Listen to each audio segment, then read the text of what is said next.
오늘 하나님께서 우리에게 주시는 말씀은 요한복음 20장 24절에서 29절 말씀입니다.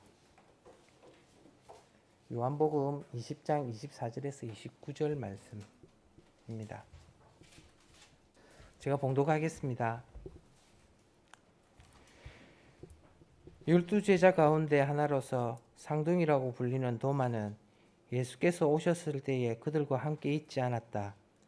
다른 제자들이 그에게 우리는 주님을 보았소 하고 말하였으나 도마는 그들에게 나는 내 눈으로 그의 손에 있는 못자국을 보고 내 손가락으로 그 못자국에 넣어보고 또 내 손을 그 옆구리에 넣어보지 않고서는 믿지 못하겠소 하고 하였다. 이들의 뒤에 제자들이 다시 집안에 모여 있는데 도마도 함께 있었다. 문이 잠겨 있었으나 예수께서 와서 그들 가운데로 들어서셔서 너에게 평화가 있기를 하고 인사말을 하셨다. 그리고 나서 도마에게 말씀하셨다. 내 손가락을 이리 내밀어서 내 손을 만져보고 내 손을 내 옆구리에 넣어 보아라. 그래서 의심을 떨쳐버리고 믿음을 가져라. 도마가 예수께 대답하기를 나의 주님 나의 하나님 하니 예수께서 도마에게 말씀하셨다. 너는 나를 보았기 때문에 믿느냐? 나를 보지 않고도 믿는 사람은 복이 있다. 아멘. 은혜로운 찬양 우리 하나님께서 기쁘시게 받았으리라 믿습니다. 우리 비영경 스님과 우리 배은영 권사님 우리 에덴교회 오신 지 2달 되었습니다. 그죠? 6번 출석 이렇게 하셨는데 제가 카운트를 다 하고 있습니다.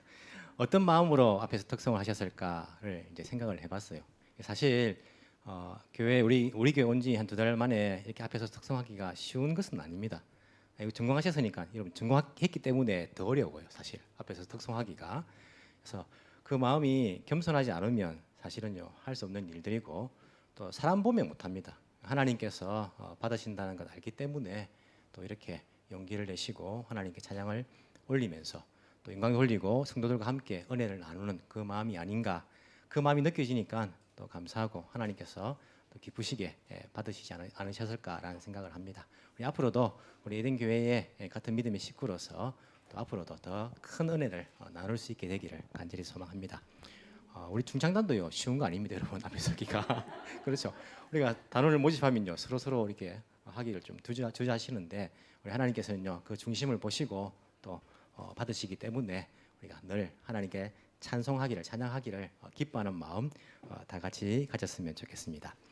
오늘은 우리가 요한복음 20장 24절에서 29절까지 말씀을 읽으면서 제목을 도마의 몸부림이라 그렇게 한번 정해봤습니다. 지난 주일에 부활 주일을 보내었죠, 그죠? 그리고 오늘은 부활의 주님을 만난 그 이야기를 할까 해서 이렇게 요한복음 20장 24절에서 29절을 정하였습니다. 우리 중간에 좀 요한복음 하다가 뛰어넘었는데 다시 돌아가도록 하겠습니다. 우리가 오늘은 부활절을 지난 다음 주 이렇게 부활의 주님을 만난 그 제자를 생각하면서 우리의 믿음도 돌아보자라는 그런 마음들을 가지고 있습니다. 도마입니다. 영어로 하면 도마 이름이 뭐라고 부릅니까? 토마스라고 하죠. 토마스. 톰도 똑같은 이제 도마입니다. 도마, 토마스, 톰이란 말을 이제 우리가 그 이름을 쓰고 있죠. 한국에 복음 전하러 온 선교사님, 공식적으로 그 전에는 귀첼라프라는 독일 선교사님이 어떤 서해 섬에 떨어져 가지고 복음을 전한 그런 내용도 있지만은 공식적으로 또 배를 타고 와서 선교하다가 내리자마자 선교 당하신 그 선교사님의 이름도 토마스 선교사님입니다. 영국의 토마스 선교사님이죠. 사실 영국이지만 교회가 웨일즈에 있어요. 영국은 4개의 주를 가지고 있는데 웨일즈에 토마스 선교사님을 파송한 교회가 있습니다. 그 교회 가봤는데 가봤을 때는 이제 공사를 하고 있더라고요. 한데 한국에서 헌금을 보내줘서 교회 건물을 다시 공사한다. 지금은 성도수가 정말 적습니다. 적고 지금 영국 교회 자체가 많이 약해졌죠, 그죠? 하지만 그 고마운 그 교회에서 토마스 선교사님을 파송해서 우리 한국 땅에도 조선 땅에도 복음을 받을 수 있는 그 길을 열지 않았을까라는 생각을 해봅니다. 어쨌든 토마스라는 이름이 많습니다. 오늘 본문을 보시면 이 도마가요 의심 많은 제자로서 우리가 알려지지 않습니까? 근데 과연 도마가 불신앙의 그런 대명사일까? 의심 많은 제자의 대명사일까를 생각해 보면 만약에 부정적인 의미의 이름이라면요. 지금도 왜 사람들이 토마스라고 이름을 정하겠습니까? 자기 자녀들에게 왜 토마스라고 이름을 지어주겠습니까? 부정적인 그러한 이름의 대명사는 아닌 것을 우리가 알 수 있습니다. 저는 오늘 부활의 주님을 만난 이 도마를 보면서 도마의 몸부림이 아닐까, 도마의 발버둥이 아닐까라는 그러한 생각들을 해보면서 우리가 도마를 통해서 오늘 나의 신앙을 한번 돌아볼 수 있는 시간이 되기를 원합니다. 참 재밌어요. 예수님의 12제자를 보시면요. 지금 여러분들 우리의 모습이 다 들어있어요. 베드로부터 해가지고 가룟 유다까지 오늘날 크리스찬들의 모습이 예수님의 12제자 가운데에 다 들어있는 것은 아닌가라는 생각들을 해보면서 오늘 특별히 도마를 통해서 우리의 신앙을 한번 다시 한번 생각해 보기를 원합니다. 오늘 본문을 보시면요. 도마를 어떻게 소개하고 있습니까? 특별히 요한은요. 이 도마를 이야기할 때에 24절에 보시면 쌍둥이라고 불리는 도마 이렇게 이제 되어 있죠, 그죠? 다른 성경에는 없는 그런 표현을 씁니다. 쌍둥이라 해서 이제 2번 해가지고 밑에 각주를 보시면 뭐라고 되어 있습니까? 디두모라고 되어 있습니다. 그래서 우리가 개역 개정이나 옛날 성경에 보시면요, 디두모라고 하는 도마 이렇게 이제 나와 있죠. 디두모라는 그 단어의 뜻이 뭘까요? 쌍둥이란 말입니다. 쌍둥이. 디두모는요 헬라어입니다. 그리스어입니다. 그리스어고 도마는 아람어입니다. 아람어. 우리가 뭐 히브리어도 아람어 계열하고 비슷한데 아람식 히브리식 이름이 도마고 헬라식 그리스식 이름이 디두모입니다. 그래서 디두모도 쌍둥이고 도마도 쌍둥이라는 뜻입니다. 그래서 이 당시에는 헬라어가 많이 이제 퍼져 있었기 때문에 헬라어를 잘 아는 사람들에게 헬라어로 쌍둥이라고 하는 아람어로 도마라는 이름 지은 이 사람에 대해서 요한이 이야기를 하고 있는 것을 볼 수 있습니다. 여러분 예수님의 12제자를 다 기억하십니까? 베드로부터 가룟 유다까지. 우리가 어릴 때 주일학교 때에 베드로, 안드레, 야고보 하면서 12명을 다 외웠죠. 못 외워도 천국 가는데 아무 지장 없습니다. 그거 다 외운다고 천국 가는 것도 아니죠, 그죠? 하지만 외우고 있으면 우리가 성경을 읽을 때나 생각할 때 도움은 됩니다. 그래서 특히 이제 어릴 때 안 배우면요, 커서 외우려면 머리가 굳어서 잘 안 외워지고 하는데 또 안 외워지면요 어디 있는지를 보고 보면 되겠죠, 그죠? 예수님의 12제자들의 이름이 성경에 기록되어 있습니다. 마태복음, 마가복음, 누가복음 이렇게 보시면 12제자들의 이름이 다 기록되어 있어요. 기록되어 있는데 그 순서를 보면요 참 재미가 있습니다. 어떤 성경을 보든지 간에 제일 앞에 나오는 이름은 누굴까요? 베드로입니다. 베드로고 어떤 성경을 보든지 제일 마지막에 나오는 이름은 누굴까요? 가룟 유다입니다. 여러분 이 두 명만 하면 다 외운 거죠, 그죠? 베드로하고 마지막 가룟 유다를 알기 때문에 모든 성경이 다 같습니다. 예수님의 12제자의 이름을 순서를 정할 때에 베드로가 제일 앞에 있고 그리고 가룟 유다가 제일 뒤에 있습니다. 여러분 이 순서를요 이 성경 기자가 대충 적었을까요? 자기가 좋아하는 사람 앞에 적고 자기 싫어하는 사람 뒤에 적었을까요? 우리가 보통 공적인 문서를 적을 때나 또 교회에 뭐 주부를 적을 때도 마찬가지입니다. 이름을 적을 때에 순서라는 것이 있습니다. 제가 한국에서 이제 부목사 생활을 할 때에 이 교회에서 이 이름 순서를요 굉장히 중요하게 생각해요. 왜냐하면 이름 순서가 이게 어떤 원칙이 없이 이렇게 잘못 기억되어 있으면 성도들 가운데에 반발하시는 분이 있습니다. 시험에 드시는 분이 있어요. 왜 저 사람이 나보다 이름 앞에 있냐 이거지. 왜 저 사람이 내보다 이름이 앞에 있는지 이걸 설명 못하면 안 돼요. 못하면 이게 시험 드는 사람이 있어요. 이 사람을 목사님 더 좋아하는 거 아닙니까? 이 사람이 더 중요하게 생각하는 거 아닙니까? 막 이렇게 하면서 이야기를 하면서 교회를 막 안 나오시는 분도 있기 때문에 우리 교육자들한테는요 성도들의 이름 순서를 정하는 이것조차도 굉장히 신경 쓰이는 거예요. 제가 예전교회에 와서 여러분 이름을 이게 낼 때에 보시면 여러분들은 대충 그냥 뭐 생각 없이 보시는 분들도 계실 것이고 성격 좋으신 분들 생각하고 본다는 분이 생각 안 좋은 분이 아니고 또 이게 보면서 어떤 순서로 이렇게 이름을 적었을까라고 생각하시는 분들도 계실 거예요. 제가 누가 물어봐도 이 순서를 설명할 수 있는 원칙을 세워서 이름을 정합니다. 순서를. 그래서 우리 뭐 안수 집사님, 권사님들 이름 순서를 정할 때도요 항상 임직 받은 순서대로 뭐 이런 게 있습니다. 임직 받은 것 같은 날 임직 받았으면 1차 투표 때에 임직 받았느냐, 2차 투표 때 임직 받았느냐 이 순서대로 나이 순이 아니고 그리고 똑같이 1차 투표 때에 임직 받았으면 득표를 누가 많이 했는가 이런 이제 교회에서 누가 들어도 이해할 만한 납득할 만한 순서를 가지고 합니다. 만약에 그런 게 없으면 어떻게 합니까? 가나다 순 이거 하면 쉽거든요. 이건 가나다 순으로 했습니다라고 해버리면 다들 그냥 아무 기분 안 나쁘고 그건 자기 조상을 욕해야 되고죠. 저거 뭐 히읗으로 나오는 우리 한근사님 완전히 또 한인 집사님 이제 그 자기 조상 때부터 물려받은 거니까 이렇게 가나다 순 하면 제일 이제 시험 안 들고 막 그래서 설명을 줬죠. 가나다 순입니다. 이렇게 적는데 예수님의 12명 제자들 이름을 적는데 성경의 기자들이 아무 때나 적었겠습니까? 그렇지는 않을 거예요, 그죠? 물론 요한복음은 뭐 제자들이 다 적었죠. 요한 외에는 그래서 뭐 자기 마음대로 적어도 뭐 따질 시험들 제자들 없으니까 괜찮은데. 자기들끼리 안 그래도 누가 더 크냐라고 논쟁하는 이 제자들 가운데에 마태나 그리고 마가나 누가가 아직까지 그때는 제자들이 좀 살아있을 때잖아요.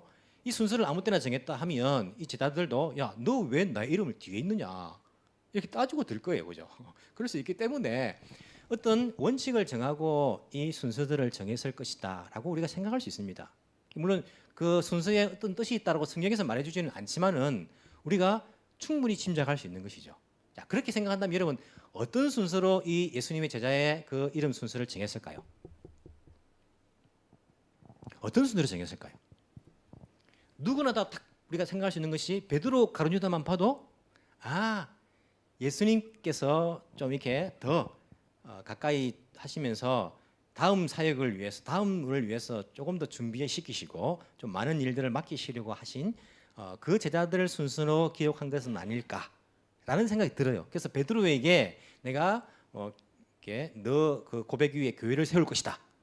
뭐 교회 열쇠 않습니까? 너가 열면 하늘에서 열 것이고, 너가 풀면 하늘에서 풀릴 것이다. 뭐 이런. 그래서 이제 천주교는 교황 제1교황을 베드로로 생각하죠. 예, 천국 열쇠를 가지고 있다. 이렇게 생각하면서 하는데 좀 잘못된 길로 가기도 했지만은 어쨌든 베드로에게 그런 이제 것들을 맡기셨고 실제적으로 초대 교회를 보시면 베드로가 거의 수장적인 그 수제자처럼 그렇게 역할들을 합니다. 그래서 아마 그렇지 않았을까.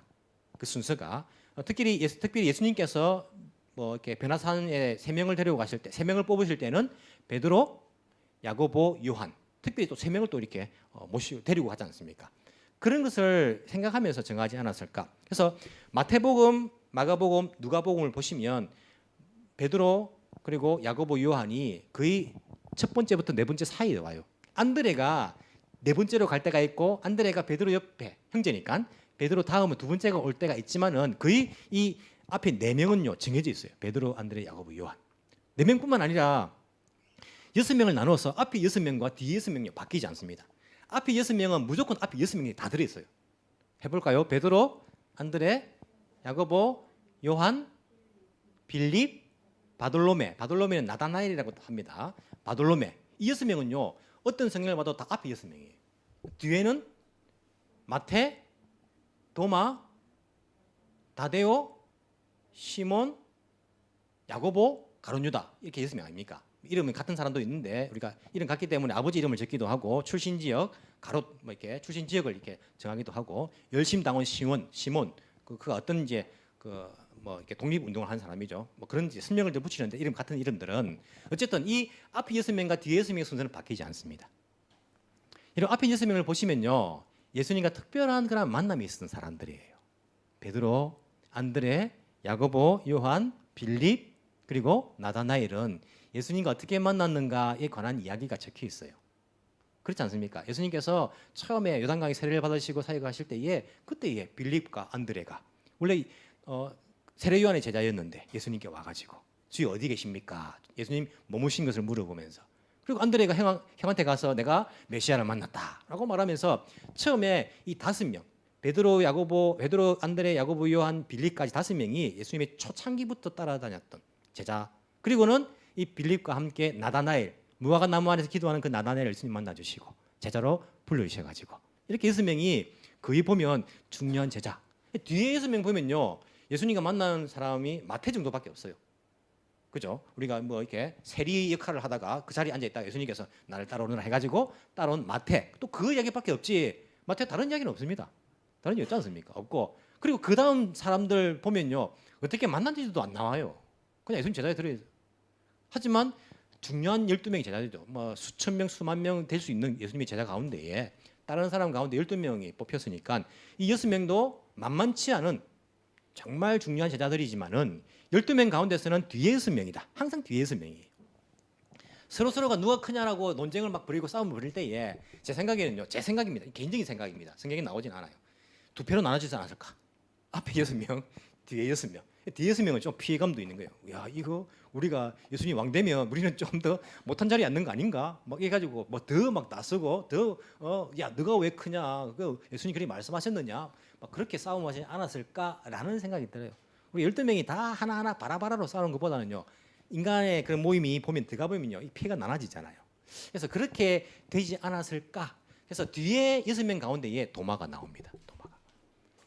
도마가 7번째 나오는 성경이 있고 8번째 나오는 성경이 있지만 도마가 7번째 아니면 8번째에 이 도마라는 이름이 나와요. 근데 신기한 거는요, 예수님과 만남 이야기는 없지만은 이 뒤에 6명 가운데에 가장 많은 이야기가 기록된 사람이 도마입니다.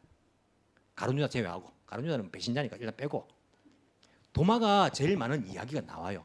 뭐 제일 많은 나온다 해가지고 아주 많은 장들을 차지한 것은 아니지만은 다른 사람들은 거의 모르잖아요. 우리가 어떻게 예수님과의 관계가 있었고, 어떤 이야기를 했고, 어떤 질문을 했고, 어떤 대답을 얻었고, 이게 안 나오는데 도마는 나와요.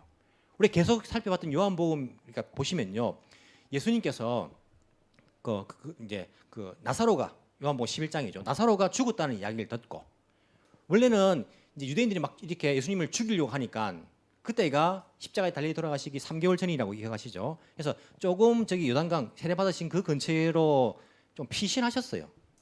가셨는데 나사로가 죽었다는 이야기, 아프다는 이야기를 들었습니다. 그 예루살렘 가까이 있는 곳이죠, 그죠? 그래서 예수님께서 내 친구 나사로가 그렇게 아픈데 가자라고 할 때에 다른 제자들은 가만히 있지만은 도마는 어떻게 대답합니까? 알거든요. 유대 지도자들이 예수님을 죽이려 했던 것 안단 말이에요. 위험한 곳이라는 거 안단 말입니다. 그때 도마가 말하기를 우리도 주와 함께 죽으러 가자. 요한복음 11장 16절. 도마가 말합니다. 예수님께서 가자 할 때에 가면 위험한데 좋다. 우리도 선생님과 함께 주님과 함께 죽으러 가자. 이 말을 했어요. 도마가 이 말을 하는데 어떤 게 느껴지십니까? 굉장히 뒤에 6명 가운데 베드로 같은 인간이다. 그죠? 행동하니까 야, 우리도 주님과 죽으러 가자. 베드로도 내가 주님과 함께 죽을지언정 배반하지 않을 것입니다. 좀 비슷해요. 그래서 뒤 그룹에 이 도마가 조금 이렇게 행동파가 아니었을까? 예수님과 우리 스님과 함께 가서 죽더라도 죽으러 가자. 이렇게 하면서 도마의 그런 고백이 나옵니다. 뿐만 아니라 요한복음 14장에 보시면 예수님께서 이제 내가 너희들을 떠날 것이다. 내 아버지 집엔 갈 곳이 많으니까 내가 처소를 예비하러 간다. 라고 하면서 예수님께서 너희도 내가 가는 그 길을 안다. 라고 그렇게 말씀하시는 부분이 있었습니다. 그 이야기를 듣고요, 도마의 그런 질문이 나옵니다. 도마가 뭐라 했을까요? 너희들도 내가 가는 그 길을 안다 했을 때에 도마가 뭐라고 예수님께 말했을까요? 주님, 모르는데요. 주님 모르는데 왜 우리 보고 안다고 하십니까? 도마가 14장 5절에 보시면요, 그렇게 예수님께 말해요. 도마가 이르되 주여 주께서 어디로 가시는지 우리가 알지 못하거늘 그 길을 어찌 알겠사옵나이까? 선생님 좀 모르는데요 왜 안다고 하십니까? 다른 제자들도 몰랐을 거예요 아마. 그렇지 않습니까? 예수님이 십자가 길을 간다는 거 다른 제자들도 모르고 있었으니까 십자가 질 때 다 도망갔죠. 근데 다 아는 척 그냥 아는 척 했는지 아니면 가만히 있었어요. 우리가 그럴 때 많잖아요. 모르지만은 가만히 있을 때 많죠. 야, 모난 돌이 정 맞는다고 나서지 마라, 튀지 마라. 튀면 괜히 아는 척했다가 쪽팔리면 당한다. 엉뚱한 질문했다가 해서 막 우리 가만히 있을 때가 많잖아. 도마는요 참지 않습니다. 가만히 있을 수가 없어요. 모르는 것을 아는 척하고 있을 수 없는 제자예요. 이 도마는요. 선생님이 감히 예수님께서 하나님의 아들이신 그분께서 너희들 내가 가는 그 길을 알고 있다 말하는데 그럼 알고 있는가 보다 하고 있으면 되는데 도마는 아무리 생각해도 모르겠는 거예요. 선생님 어디 가시는지. 그래서 선생님 주여 모르는데요. 모르는데 왜 우리 보고 안다고 말씀하십니까? 라고 요한복음 14장 5절에 보면 그 도마의 성격과 신앙이 나옵니다. 도마의 그 질문이 있었기 때문에 14장 6절에서 예수님께서 뭐라고 말씀하십니까? 내가 곧 그때 예수님께서 도마에게 그에게 대답하려 가라사대 내가 곧 길이요 진리요 생명이니 나로 말미암지 않고는 아버지께 갈 자가 없느니라. 그 대답이 예수님 그 말씀이 도마의 그 질문이 있었기 때문에 나온 그 대답이에요. 이렇게 모르는 것에 대해서 궁금한 것에 대해서 묻는 제자가 있으니까 예수님께서 또한 이렇게 또 유명한 말씀을 하시는 것을 볼 수 있습니다. 이런 도마가 오늘 다시 등장합니다. 예수님께서 부활하신 이후에. 먼저 오늘 본문에 보시면요, 다른 제자들은 부활하신 예수님을 먼저 만났어요. 왜? 예수님께서 제자들을 방문하셨거든요. 부활하셔가지고 만나주셨단 말입니다. 그때의 도마가 있었습니까? 없었습니까? 그때의 도마가 없었어요. 부활하신 예수님께서 제자들 찾아오셨는데 도마는 없었단 말입니다. 그 도마 어디 갔을까요? 어디 있었을까요? 도마가요. 뭐 성경에 나오진 않지만 한번 생각해 보십시오, 여러분. 도마가 어디 갔을까요? 바빴을까요? 아니면 뭐 어떻게 뭐 놀러 갔을까요? 어디 갔을까요? 집에 뭐 틀어박혀 있었을까요? 왜 그는 다른 제자들과 함께 있지 않았을까요? 다른 제자들은 같이 있었는데. 여러분 그 자리를 지키는 게 참 중요합니다, 그죠? 도마는 그 자리를 지키지 않았어요. 왜 그랬을까요? 우리가 성경에 나와 있지는 않지만요, 한번 생각은 해볼 수 있어요. 도마는 자기의 모든 것을 다 예수님께 올인했습니다. 예수님 12제자는요, 예수님께 다 올인했어요. 베드로와 그 어부들은요, 그물과 배를 버려두고 아버지를 버려두고 예수님을 따라 다 버리고 자기 모든 걸 다 예수님께 올인해가지고 예수님 따랐단 말입니다. 도마도 마찬가지예요. 마태도 세리가 일하다가 일어나가지고 다 팽개치고 예수님 따랐단 말입니다. 도마가 3년 동안 그 주님만 바라보면서 투자했는데 내 인생을 걸었는데 죽어버렸어요. 십자가에.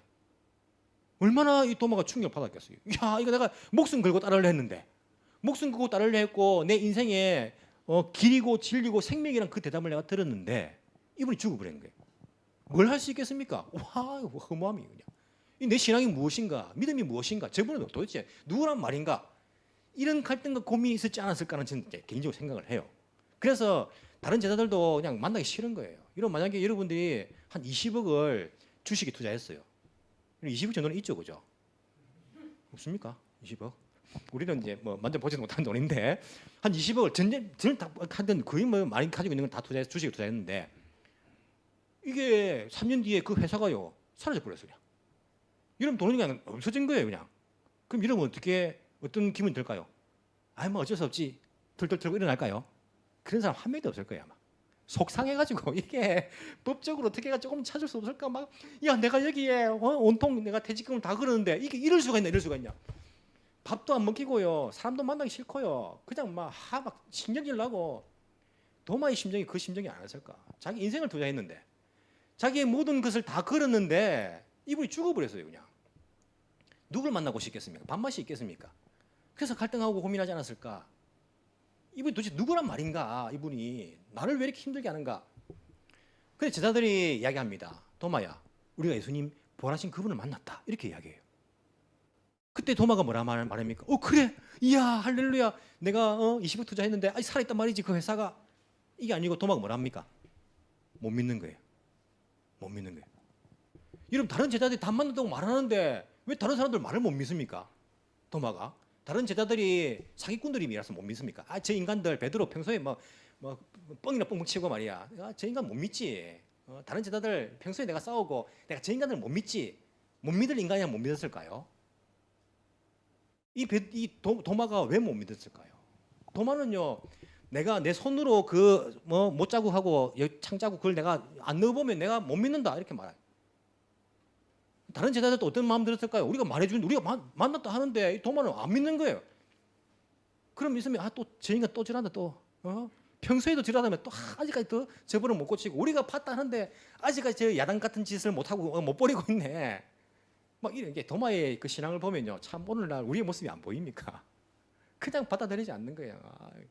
그냥 말하면 믿어주면 좋은데 우리 말도 못 믿고요. 자기 고집대로 그냥 이렇게 반항적으로 어찌 보면 그렇게 나오는 거예요, 그냥.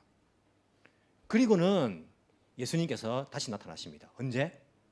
8일 후에. 오늘 성경 보시면 몇 절입니까? 26절. 여들의 뒤에. 정확하게 일주일 뒤입니다. 왜냐하면 유대인들은 오늘 주일이다, 일요일이다 하면 오늘부터 하루예요.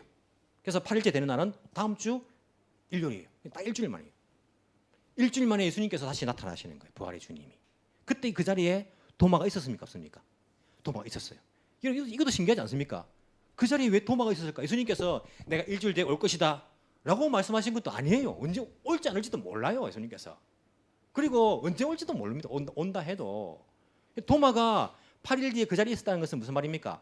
계속 그 자리에 같이 있었다는 말이에요. 같이 없었으면 그냥 우연히 오늘 가볼까? 일주일 지났는데 오늘 또 올까? 이렇게 해가지고 만날 수 있는 거 아니지 않습니까? 계속 이제는 제자들과 함께 그 자리를 지킨 거예요. 언제 올지 모르지만, 올지 안 올지 모르지만은 예수님께서 다시 그 자리를 지킨 겁니다. 그럼 자리를 지킨다는 거 중요해요. 우리가 이렇게 주일날 이 자리를 지킨다는 것 아무것도 아닌 것처럼 보이죠? 중요합니다. 주님이 나를 만나 주시러 오실지 안 올지, 성령이 임할지 안 임할지 모르지만은요, 언제 임할지 모르지만은요, 이 자리를 지키는 것 중요해요. 물론 우리가 코로나 때문에 인터넷으로 예배 드리기도 하죠. 성경에 보면요, 모이기를 힘쓰는 것을 우리에게 말씀하십니다. 모이기를 피하는 것은 그것은 사탄의 짓이란 말이에요. 모이기를 피하는 자의 어떤 습관같이 하지 말고, 그래서 현장에 모여서 우리가 서로 교제하면서 서로 주님을 예배하는 것을 성경에서는 권면하고 있어요. 저는 이제 그런 생각도 해요. 야, 과연 인터넷상에 예배 드릴 때도 그 자리에 성령께서 인터넷 전파를 타고 거기 임하실까? 물론 임하실 수 있죠. 한계가 없으신 분이시기 때문에. 하지만 성경의 원리를 지키시는 우리 하나님께서는 모이기를 힘쓰라고 말하는 우리에게 모이는 현장에 거기에 더 임하시지 않을까? 그 말씀을 지키기 위해서 그런 생각도 들어요. 하여튼 좀 빗나갔는데, 하여튼 여러분 자리를 지킨다는 건 중요합니다. 여러분이 참석하지 않은 그 자리에 부활하신 예수님이 다른 성도들을 만나 줄 수 있습니다. 나 혼자 못 믿을 수 있어요. 언제 임하실지 모릅니다. 내가 죽기 직전에 임하실 수도 있어요, 그분이. 이 도마는요, 자기가 도마의 불신앙이 사실은 아니죠. 그 자리를 지키는 거예요. 주님께서 다시 오실 수 있다는 생각을 가지고 제자들과 함께 있었습니다. 예수님께서 8일 만에 오신 거예요. 다시 오셔가지고 뭐라고 하십니까? 이들의 뒤에 제자들이 모여가지고 도마도 함께 있었다. 문이 잠겨있었는데 예수님께서 그들 가운데 들어오셔가지고 너에게 평화가 있기를 인사하신 거예요. 왜냐하면 평화, 이게 뭡니까? 한국말로 안녕, 안녕. 평화, 안녕 똑같은 말 아닙니까? 예수님께서 샬롬 유대식으로 인사하신 거예요. 애들 안녕 이렇게 인사하신 겁니다. 그리고 나서 즉시 도마에게 말씀하시는 거예요. 내 손가락을 이리 내밀어서 내 손을 만져보고 내 손을 내 옆구리에 넣어 보아라. 그래서 의심을 떨쳐보시고 믿음을 가져라. 자, 도마가 어떻게 했을까요? 손가락을 넣어보고 찔러봤을까요? 그게 나옵니까? 도마가 그 예수님 나타나 자기한테 말씀하시는 거야. 야, 너 손가락 넣어봐라. 그러면 그리고 믿지 못하는 자가 되지 말고 믿는 자가 되어야지. 라고 할 때에 즉시 도마는 28절에 예수님께 만져보고 대답하기를, 아니요, 대답하기를 나의 주님 나의 하나님. 안 만져도 되는 겁니다. 나의 주님 나의 주인이란 말이에요. 나의 주인 나의 하나님. 이게 우리가 가볍게 하는 그런 고백이 아니라 내 인생을 올인했는데 그것을 다 잃어버렸다고 생각했는데 다시 이 도마는요 올인하는 거예요. 나의 주인이십니다. 나의 하나님이십니다. 라고 고백하고 있는 것입니다. 예수님께서 도마에게 말하죠. 너는 나를 보았기 때문에 믿느냐? 나를 보지 않고도 믿는 사람이 복이 있다. 좀 야단들은 것 같죠, 그죠? 도마가 예수님께. 하지만 보지 않고 믿는 사람이 복되다 해가지고 보고 믿는 너가 저주받았다는 건 말입니까? 아니에요. 보고 믿는 도마에게 보지 않고 믿는 자가 복되다라고 말씀하시는 이유가 뭘까요? 여러분, 요한복음이 기록될 당시에 요한복음은 제자들이 다 죽었어요. 요한 외에는. 바울도 죽었어요. 다 죽었고 핍박 받는 시대예요. 이때는요. 그 예수님께서 십자가에 돌아가시 부활하시고 한 50년 이상 지난 시기거든요.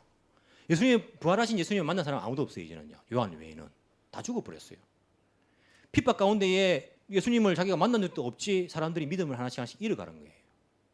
요한복음이 기록될 당시에 예수님께서 부활하신 이후에 도마를 통해 가지고 보지 않고 믿는 자가 복되다라고 말씀하시면서 우리 읽지는 않았지만요, 뒤에 보시면 31절에 근데 여기에 이것이 아마 이렇게 하는 목적은 여러분을 하여금 이 글을 읽는 요한복음 독자로 하여금 예수가 그리스도요 하나님의 아들이심을 믿고 또 그렇게 믿어서 그의 이름으로 생명을 얻게 하려는 것이다. 즉 너희들 보지 않고 믿는 자가 되라는 거예요. 복된 자가 되라. 그렇다 해서 도마가 저주받은 사람이란 말은 아닙니다. 도마가 그걸 보면서 그렇게 고백하잖아요. 나의 주인이십니다. 나의 하나님이십니다. 라고 말하면서 믿음 있는 자가 된 자예요. 그렇게 고백을 하는 거예요. 도마는 제가 이렇게 나는 부활한 주님을 만나기 전에는 내가 믿을 수 없습니다고 한 것이 저는 도마의 몸부림이라고 생각합니다. 여러분, 예수님께서 부활하신 그 모습을요 그 뒤로는 안 보여주셨는가? 아니요. 바울도 그걸 보고 믿었어요. 다메섹으로 간 도상에 부활하신 그 주님을 만나서 예수님 믿게 된 거잖아요. 그럼 바울이 저주받은 겁니까? 아니잖아요. 도마의 몸부림이에요. 나는 다른 사람이 말해줘서 믿는 짓을 못한다. 나는 모르는 것은 모른다 말해야 되고 안 믿기는 것은 안 믿긴다. 난 말을 해야 된다. 나는. 그리고 믿기는 건 믿긴다 말하고 그리고 여기에 내가 올인할 수 있으면 나의 주인이라 말하고 내 목숨도 내가 건다. 이게 도마의 신앙입니다. 어찌 보면 이 도마의 신앙이요, 제가 보기에는 대단한 신앙이에요. 그걸 알기 때문에 사람들이 자기 아들 나오면요 토마스라 이름 짓는 거예요. 토마스 같은 믿음이 되라고. 그리고는 이 도마가 어떻게 됩니까? 인도까지 선교사로 갑니다. 그리고 거기서 순교를 당해 창의적 죽음을 당합니다. 왜 자기 목숨까지 걸 수 있었느냐? 자기가 이 주님을 만난 이후에 이분에게 내가 모든 걸 다 걸었는데 그것이 잘못된 것이 아니다라는 것들을 부활의 주님을 만나고 그가 예수님 믿었기 때문이에요. 여러분, 우리가 보지 않고 믿는다. 이것이 맹목적인 믿음 말하는 거 아닙니다. 덮어놓고 믿으세요. 이거 말하는 겁니까? 아니면 예수님께서 그렇게 말씀하지 않았어요. 예수님께서 보지 않고 믿는 자가 더 복되다. 이 말씀이 야 덮어놓고 믿어라. 그냥 덮어놓고 아무것도 모르도 그냥 야, 무조건 믿어. 무조건 믿어. 이 말씀을 하시는 걸까요? 아닙니다. 이건 제 말이 아니고 성경에 나와 있는 예수님의 가르침 속에 있어요. 예수님 그 맹목적인 믿음이 아니라는 예수님의 말씀이 있다니까요. 찾아볼까요? 제가 예배 가운데 여러분 보고 성경 찾으라는 말 한 번도 안 했을 거예요. 제가 이때까지. 그죠? 거의 안 했어요. 제 기억에. 제 기억력이 없는가? 여러분 혹시라도 힘들까 봐 손가락 넘기면 오늘은 한번 찾아보세요. 왜냐하면 중요한 말씀이에요. 누가복음 14장 25절에 33절. 이 말씀은요. 예수님의 가르침입니다. 제가 아까 이름 순서를 말했는데 요한복음 21장 2절에 보시면요. 다시 이름 순서가 나오는데 시몬 베드로 뒤에 도마가 나와요.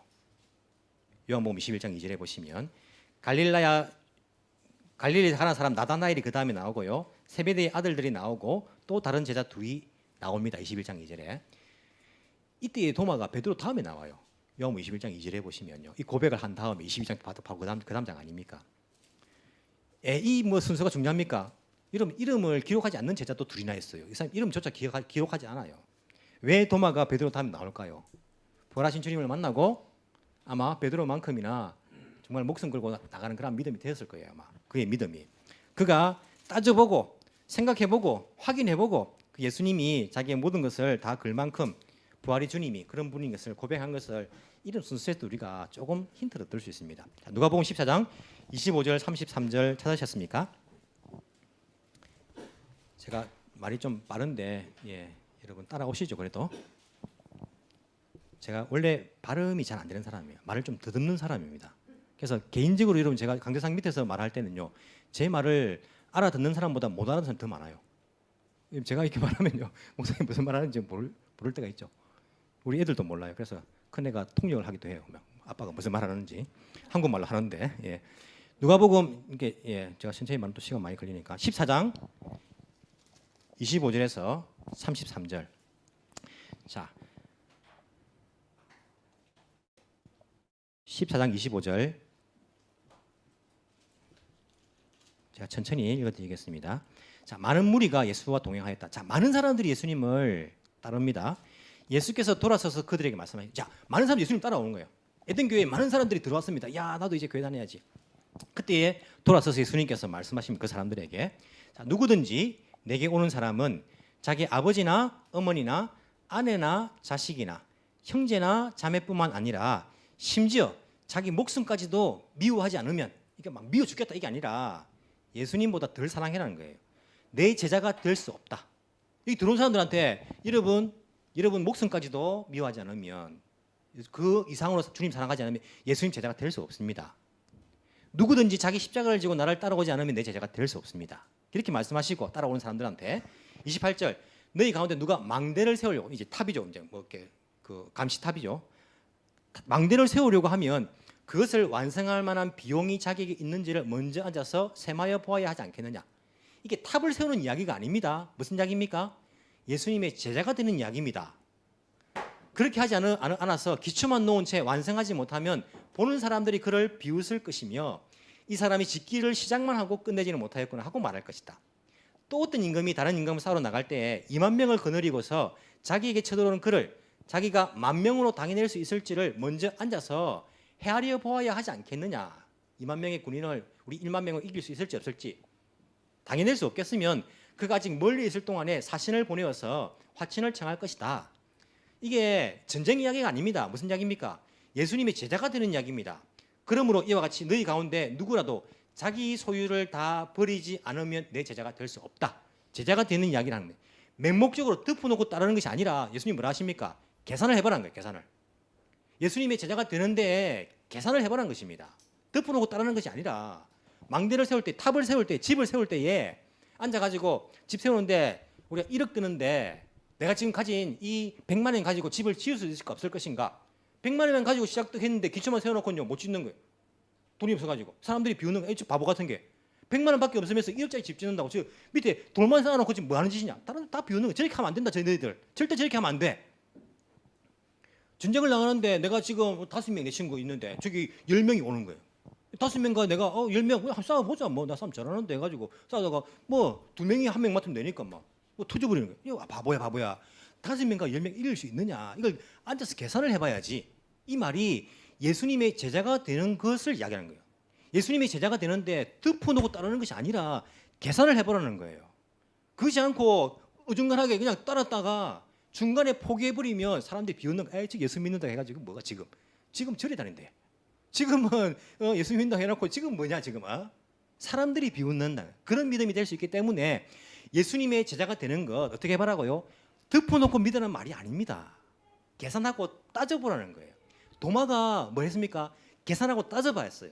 내가 이게 올인해도 되는지, 예수님 따르는데 내가 다 버리고 투자해도 되는지 이거 따져보고 했는데도 실패했다 생각했을 때에 다시 부활의 주님 만났을 때에 또다시 계산하는 거죠. 이분이란 나의 주님이시고 부활하셨으니까 나도 부활시키겠지. 영원한 생명 주시겠지. 그리고는요, 그가 목숨을 걸고 주님을 따르는 거 아닙니까? 예수님을 따르는 제자들이 이렇게 해라고 예수님께서 말씀하시는 거예요. 여러분, 자기를 따르는 사람들에게 돌아서 가지고 그렇게 말씀하시는 거예요. 따져봐라 너희들 모든 너희 목숨까지도 그리고 너가 가진 것들 다 버리지 않으면 자기 소유를 다 버리지 않으면 내 제자가 될 수 없어.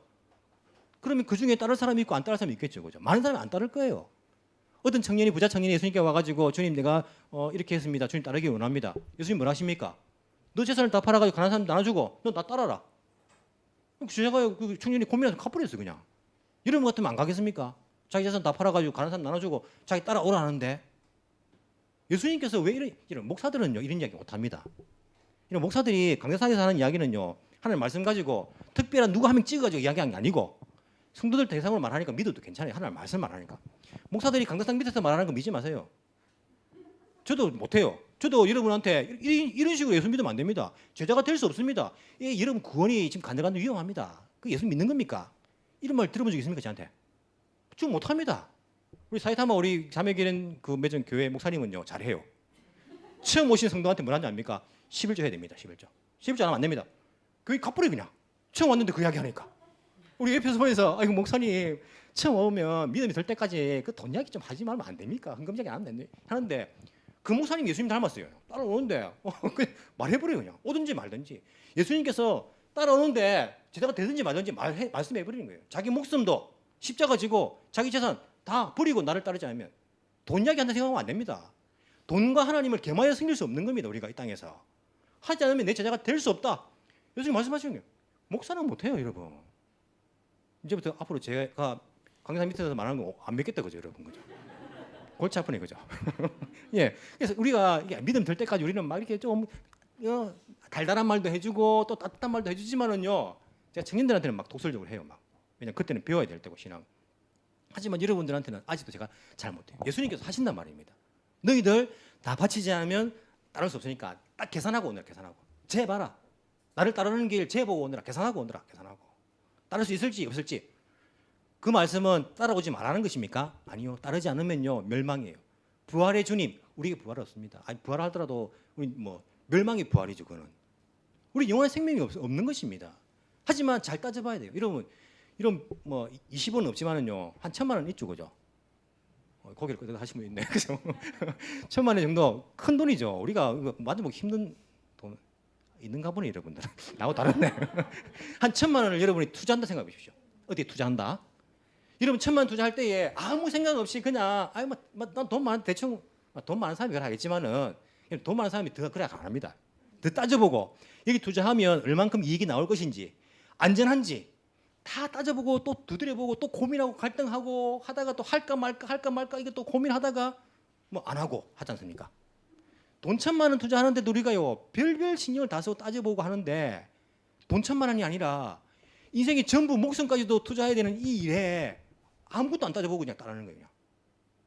그냥 로또 하듯이 매주마다 한 1,000원씩 투자하면 언젠가는 뭐 천국이 뭐 따라 하겠지 이런 마음 가지고 대충 그냥 우리가 투자하고 살아가는 거예요 그냥. 한 번도 예수님을 따르는 제자가 되는 것에 대해서 계산해 본 적이 없어요 그냥. 어떤 길인지. 특히 위험한 인간들은 누군지 압니까? 제가 일부 예배 때 이야기했는데 우리 자녀들이 어릴 때부터 날 때부터 교회 다니는 친구들 어릴 때부터 교회 다니는 친구들이 위험해요. 왜 그럴까요? 얘들은 계산해 본 적이 한 번도 없어요. 그냥 부모님이 교회 가자 하니까 따라다녔지 자기 머리로 뭐 집을 짓듯이 전쟁하듯이 내가 앉아서 예수님이 제자 되는 거 이거 한번 따져보자. 괜찮은 것인가? 이게 내가 일주일에 168시간 가운데 168 맞죠?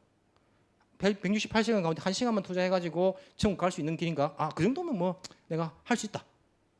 여러분 168시간 가운데 1시간 투자해가지고 천국 가는 겁니까 우리가? 물론 우리의 뭐 힘으로 가는 건 아니지만은 그게 믿음의 길입니까? 아니잖아요. 예수님 가르침 보면 한 번도 우리 자녀들은요 어릴 때부터 믿었기 때문에 따져보지 않았어. 그냥 예수님 따르고 제자가 되는 것이 무엇인지를 안 따져보고 그냥 덮어놓고 그냥 다니다 보니까 나중에 덮어놓고 안 다닌다니까요. 보십시오. 믿음 하나도 없습니다. 아이들. 왜냐하면 한 번도 예수님이 말씀처럼 계산해보지 않았어요. 제자가 되는 것이 무엇인지 진지하게 앉아가지고 내 부모까지도 내 목숨까지도 아끼지 않고 버리고 나의 모든 어떤 소유보다도 주님이 더 귀하게 생각하는 것, 도마처럼 자기 목숨도 헌신하는 것, 이것 따져보지 않았어요. 그리고 자기가 결심하고 따르는 것이 없었단 말입니다. 그렇기 때문에 아이들 믿음이 약한 것이 어쩔 수 없어요. 여러분 가운데 모태신앙 어릴 때부터 믿었다? 따져보세요. 지금이라도 예수님 말씀처럼 내가 지금 탑을 세우듯이 집을 세우듯이 100만 행짜리 그 투자하는데도 따져보는데 왜 내 인생의 전부를 다 그래야 되는 이 일을 안 따져보십니까? 여러분 따져봐야 됩니다. 계산을 해봐야 됩니다. 그리고 못 따를 것 같으면요 예수님 말씀처럼 내 자녀가 될 수 없으니까 돌아서십시오. 그리고는 지옥 가십시오. 어쩔 수 없습니다. 그는 자기가 그는 뭐 투자 못하겠다 했으니까 전부를 걸지 못하겠다 했으니까 따져보고 우리는 이게 도박은 아니잖아요. 우리는 결과를 알아요. 내가 다 버려도 주님 따르면 결국에 영원한 생명이 우리에게 주어질 것. 이 결과를 알기 때문에 절대 우리가 이게 손해보는 일 아닙니다. 계산해보고 따져보고 신중하게 주님을 따를 것을 우리가 결단하고 결심을 해야 됩니다. 그것을 안 따져보고 그런 결심이 없었다면 지금이라도 하십시오. 그래서 다음 주부터 나는 못 나오겠다. 난 예수님 못 따르겠다. 나는 도저히 돈이 좋아서 나는 사람이 좋아서 나는 예수님 못 따르겠다 하면요 어쩔 수 없어요. 그건 제가 뭐 믿음을 넣어줄 수도 없는 것이고 도마처럼 자기가 부활의 주님을 만나고 자기 결단하는 거예요. 여러분 예수님께서 십자가 길을 먼저 가셨습니다. 예수님께서 하늘의 하나님 아버지의 아들이신데 하나님 아버지께서 얘야 아들아 네가 십자가 져야겠다 인간들 때문에 뭐 쥐지요 뭐 예 알겠습니다. 안 따져보고 뭐 모르고 그냥 왔는데 생각하고 다르네. 십자가 길이 뭐 인간들이 뭐 나를 때리고 뭐 침을 뱉고 이거 내가 생각한 거 아닌데 이거 다르네 이거. 예수님 당황하셨습니까? 예수님은요 다 아시고 다 따져보고 다 계산하고 미리 아시고 오신 거예요. 아버지가 나보고 십자가 지라는 그 길을 말씀하실 때에 와, 이 희생이 이 대가가 얼마나 내가 투자해야지 이걸 할 수 있는 일인가. 내가 만든 그 피조물에 의해서 내가 고난을 받고 정말 이 피조물에 의해서 내가 침뱉은 모욕을 당하고 멸시천대를 받고 그리고는 고통을 당하고 그 나무에 달려가지고 내 아버지의 저주를 내가 받고 이걸 다 따져보시고 아시고요 주님께서 각오하시고 이 땅에 오신 거예요. 십자가 가신 것입니다. 그 주님께서 우리에게 말씀하신 거예요. 너희들 따져봐라. 나를 따르는 거 십자가 지고 나를 따르는 거 너희들도 따져봐라. 따져보고 그것을 하지 못하면 내 제자가 될 수 없다. 내 제자가 될 수 없다는 거예요. 제 말이 아니고 예수님 말씀입니다.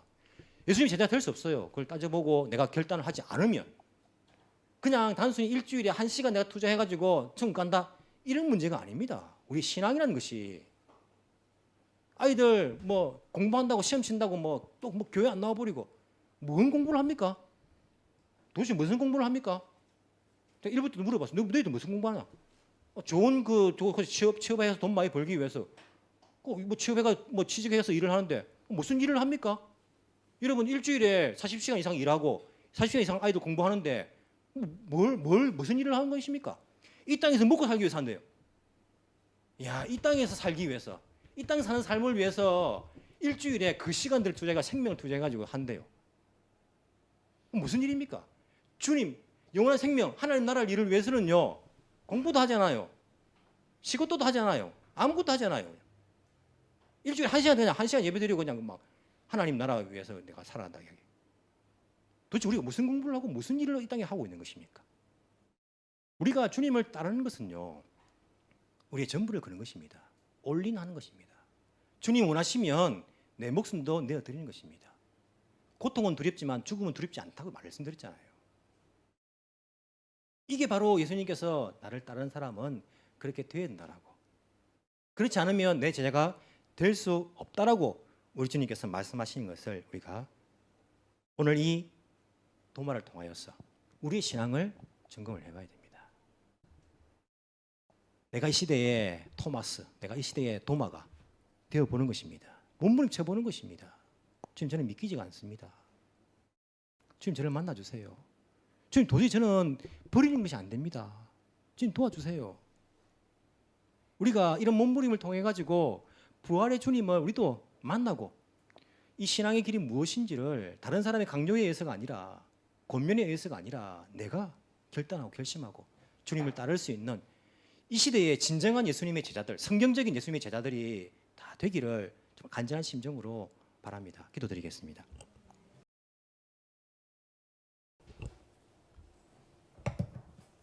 사랑의 주님,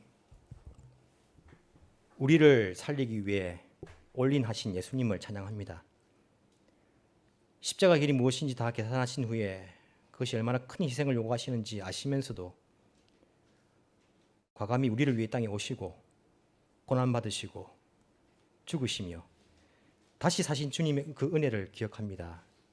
주님, 감사합니다. 우리가 도대체 그 사랑과 그 은혜를 받을 자격이 있는 그러한 사람들입니까? 늘 하나님께 반항하고 하나님 없다 하고 없는 것처럼 살아가고 인간적으로 하나님 싫어하는 죄나 지으면서 살아가는 우리의 인생들 아닙니까?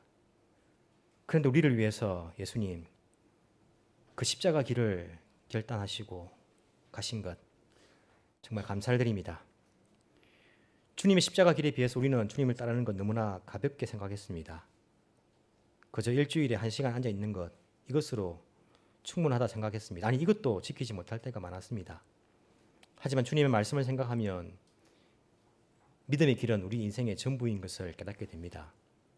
주님, 부활의 소망에 영생에 우리의 모든 것을 올인하는 것이 인생의 진정한 행복임을 깨닫게 하여 주옵소서. 썩어 없어질 것을 위해서 생명을 다 소진하는 어리석은 인생이 되지 않도록 성령 하나님 우리를 올바른 길로 인도하여 주옵소서. 부활의 주님 만나기를 간절히 원해서 결국 만났던 그 도마처럼 부활의 주님 우리도 만나 주옵소서. 그리고 우리도 우리의 심령 가운데서부터 나의 주, 나의 하나님이십니다라고 나의 신앙으로 고백할 수 있는 그 은혜를 우리에게 허락하여 주옵소서. 살아계신 예수님 이름으로 기도합나이다. 아멘.